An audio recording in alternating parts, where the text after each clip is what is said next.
Sabotage, sabotage, sabotage. Indiana Fever gets smacked by the LA Sparks by 14 points. Caitlin Clark being sabotaged by this trash-ass head coach, this trash-ass organization.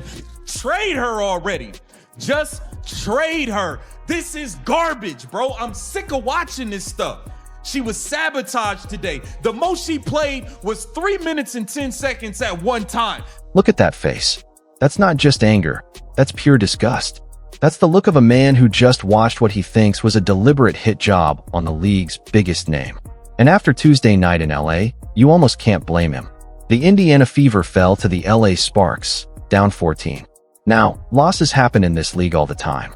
But this one was different. This was the game where Caitlin Clark, fresh off injury, got just 15 minutes total, broken into tiny bursts. Her longest stretch on the court, 3 minutes and 10 seconds. That's it. Say that again. The most electric rookie the WNBA has ever seen. The woman pulling in record crowds and record ratings. Given barely 3 minutes at a time before getting yanked to the sideline, riding a stationary bike while the game went on without her.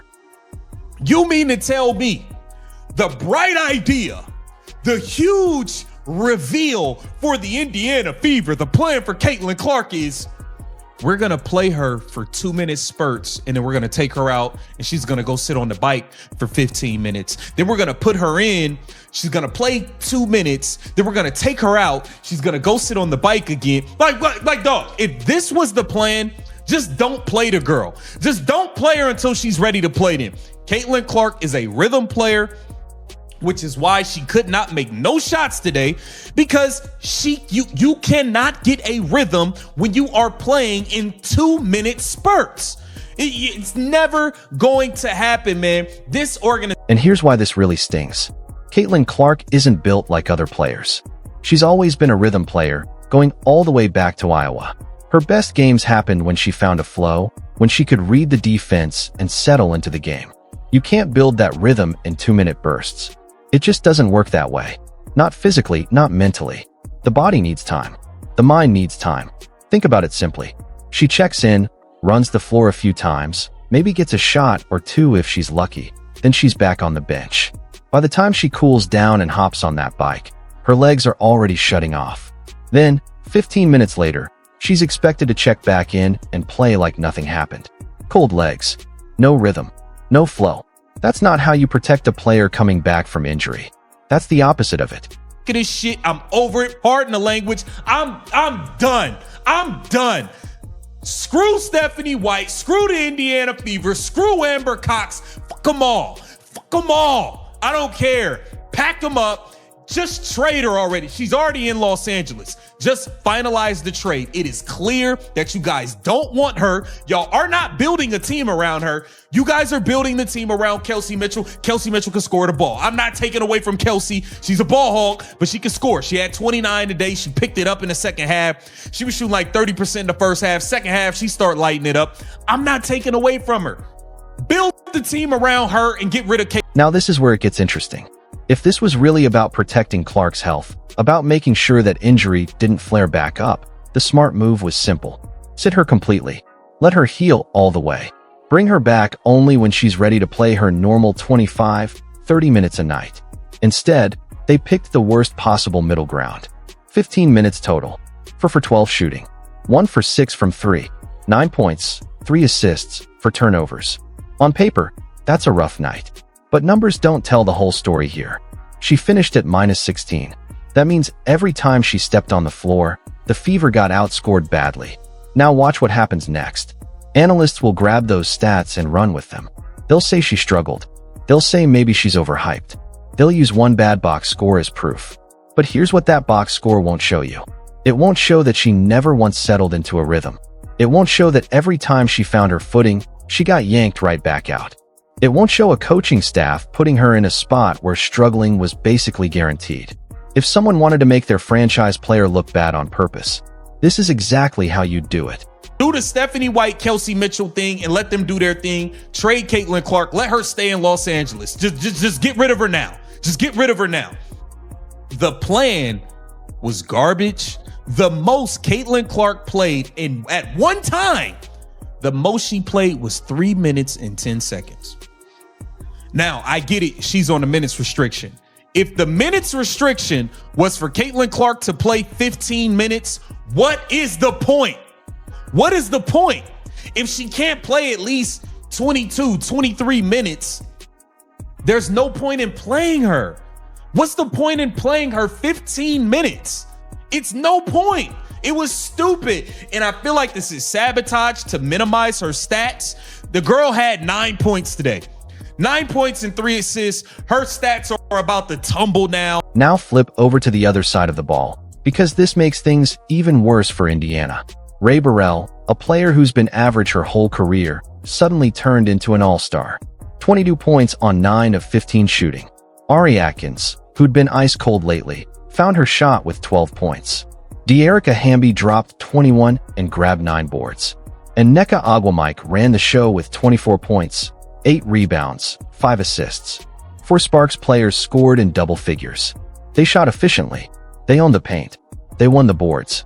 And Indiana's defense looked like it was just hoping LA would miss. That's not a strategy. That's negligence. Meanwhile, Kelsey Mitchell had to do everything herself.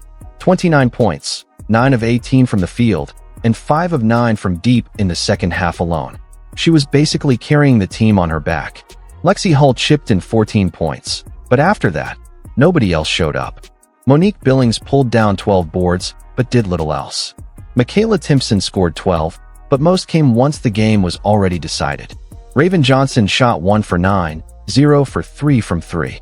This wasn't a competitive basketball game. This was a team that looked lost on both ends of the floor. Calculated, they're trying to lower her stats. This is all sabotage, and it's ridiculous. This was an awful plan by the Indiana Fever. This is what Caitlin Clark did all game. This is what she did all game. She sat on a damn bicycle pedaling all game. Yeah, I mean, it's ridiculous, man. It's ridiculous.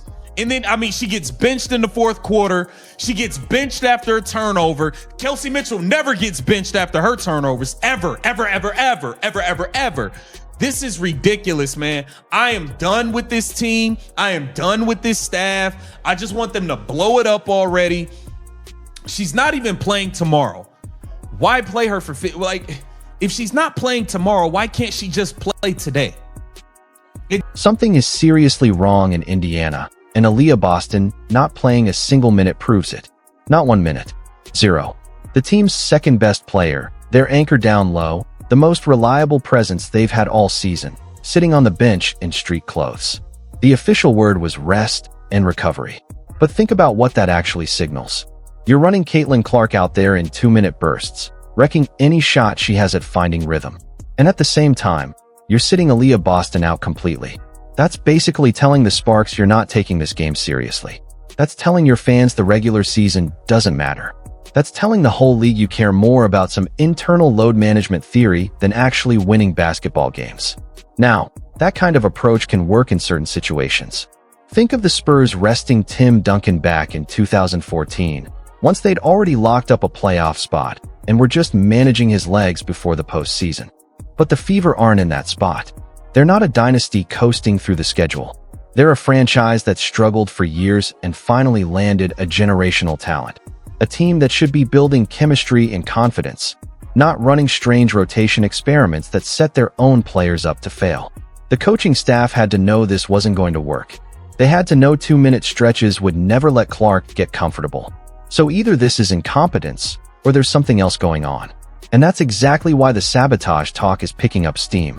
Let's break down the rotation itself, because the pattern says everything. Clark checked in first and played 2 minutes and 43 seconds. Then she sat for 13 straight minutes, nearly an entire quarter. By the time she got back on the floor, the whole game had shifted. Different pace, different matchups, different defensive looks. She got another stretch of 2 minutes and 18 seconds, then sat for 11 more minutes. Then 3 minutes and 10 seconds, her longest run of the entire night, followed by a 9-minute bench stint. And in the fourth quarter, when your best players are supposed to be closing games out, she played barely 2 minutes before getting pulled after a single turnover. Now compare that to how Kelsey Mitchell was handled. Mitchell logged 34 minutes. When she turned the ball over early, she stayed in. When her shot wasn't falling in the first half, she stayed in and was allowed to shoot her way out of it. By the second half, she was on fire because she'd actually been given the chance to find her footing. That's how you're supposed to handle a player. Let them play through the rough patches. Let them find their rhythm. Trust them to work it out. Clark never got that same trust. One turnover in the fourth quarter, and she was gone. The message couldn't be clearer: different rules for different players. And it's not like the players around her stepped up either. This was a rough night across the board. One reserve logged 12 minutes and finished with nothing to show for it. No points, barely a rebound. Late in the game, Indiana had one possession where 3 different players missed point-blank shots in a row. A drive to the rim, missed. The offensive rebound, missed again. A wide-open look just a few feet out, missed a third time. That's not bad luck. That's a team pressing, frustrated, and clearly aware they aren't being put in position to win. So naturally, everyone's going to point fingers at Clark. She played 15 total minutes, broken into 2-minute chunks, with her longest run topping out at 3 minutes and 10 seconds. That's not a player failing. That's a coaching staff setting her up to fail and sitting their other star for good measure. Here's what makes it worse. The Fever had a game the very next night, and Clark wasn't going to play in that one no matter what. So ask yourself, if she wasn't playing the next night anyway, why not just let her play 25 or 30 minutes tonight? What's the medical logic behind a random 15-minute cap? If the worry was fatigue or rain injury, sit her for both games completely. If the worry was easing her back into game shape, play her full minutes tonight and rest her tomorrow. But this in-between approach, enough playing time to hurt the team, not enough to let her find any rhythm, doesn't serve any real basketball purpose. That's exactly why people are connecting the dots towards something intentional.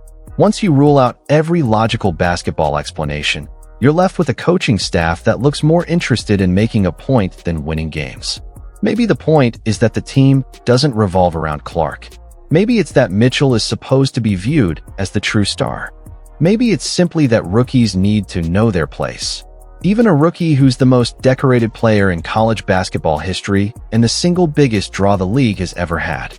Whatever the reason, the outcome is identical every time. The team loses, the star player takes the blame, the fans get angrier, and the organization's credibility takes another hit. Now let's ask the bigger question. Should Clark's camp start making calls elsewhere? Because here's the uncomfortable truth. Every mismanaged night like this chips away at her stats, her brand, and her reputation, giving critics more ammunition to question whether she's really as good as advertised. Picture her running the pick and roll with a system built around veteran playmakers. Picture her in transition with athletic finishers filling the lanes. Picture her logging 35 minutes a night in a system actually designed around her strengths instead of exposing her weaknesses. Multiple teams around the league would jump at the chance to build around a player like this. The only question is whether she's willing to force the issue. Because right now, the Fever appear to be building around Mitchell, not Clark.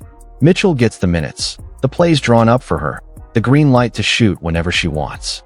She dropped 29 points this game, and nobody questioned a single shot she took. She's the focal point of this offense. And to be clear, Mitchell is genuinely good. She can score at a high level, and she's proven it for years. This isn't about taking anything away from her. But if you have both a proven veteran scorer and a generational rookie on your roster, the basketball decision is obvious. You build around the player with the higher ceiling, the one who elevates everyone else around her. That's Clark. Instead, the approach seems to be, earn it, rookie, no matter who you are or how much talent you brought into the league. And while all that plays out, the team keeps losing, the fans keep getting more frustrated, and the window to build something special keeps shrinking. Zoom out for a second. The WNBA is in the middle of a boom largely fueled by Clark. Ratings are climbing. Arenas are packed. Merchandise is flying off shelves. Casual fans who never watched women's basketball before are tuning in specifically for her.